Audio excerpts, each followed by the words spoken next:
the area tonight as lows dip into the 20s. I'll have the details coming up. Also coming up on News Channel 6, a state of emergency and a statewide burn ban in South Carolina. A look at what state and local leaders are saying as your News at 6 starts right now. Live from Television Park, this is WJBF News Channel 6 at 6. Well, good Sunday evening to you all. I'm Kim Vickers. Thank you so much for joining us. Our coverage you can count on begins in the Palmetto State, where Governor Henry McMaster has issued a state of emergency for South Carolina in response to fires that more than doubled in size overnight.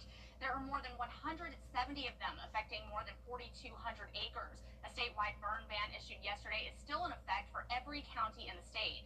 The fires are threatening residential areas. Some neighborhoods are being evacuated as the winds have shifted and grown stronger.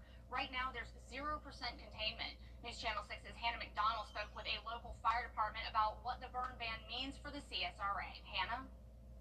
According to the state fire marshal, there are more than 175 wildfires with ongoing operations. The burn ban was put in place on March 1st, prohibiting all outdoor burning, including yard debris, prescribed burning, and campfires. An official with the GVW Fire Department explains more about why the ban has been put into effect.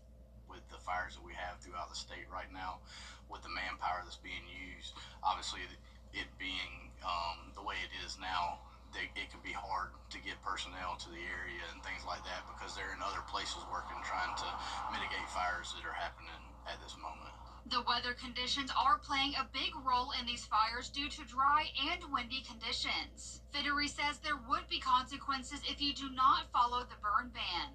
If you had a fire and it got out of control, the first thing would be you're in violation of the state burn ban, which is a fine. And then also, if you were to have a fire that you started, say you were burning vegetation of your own, and it got onto someone else's property, that could be an arrestable offense. The South Carolina Forestry Commission posted on their X account a reminder that flying drones or unmanned aircraft systems near a wildfire is illegal and can cause air operations to shut down, putting firefighters, residents, and properties at risk. Fittery says with the brush fires happening in our area, to avoid any burning at all costs. Be cautious of what you're doing.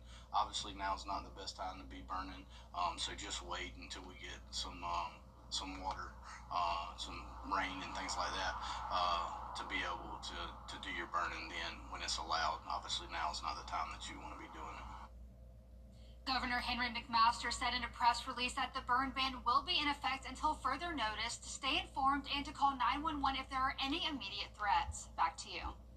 All right, Hannah, thank you. South Carolina Attorney General Alan Wilson has announced that the state's law against price gouging is now in effect since Governor Henry McMaster declared that state of emergency. It targets businesses and people looking to unfairly take advantage of the situation through price gouging of food, gas, lodging, and other commodities. It's a misdemeanor offense punishable by a $1,000 fine and or 30 days in jail. If you think you've been a victim of price gouging, there are some steps that you can take. Note the time, place, address, and the name of the gas station or the business. Note the price that you paid as well as any prices nearby, and get that same information on those stations or businesses. Provide your name and contact information and email all of that information and any documentation to pricegouging@scag.gov. And it's time now for a quick first check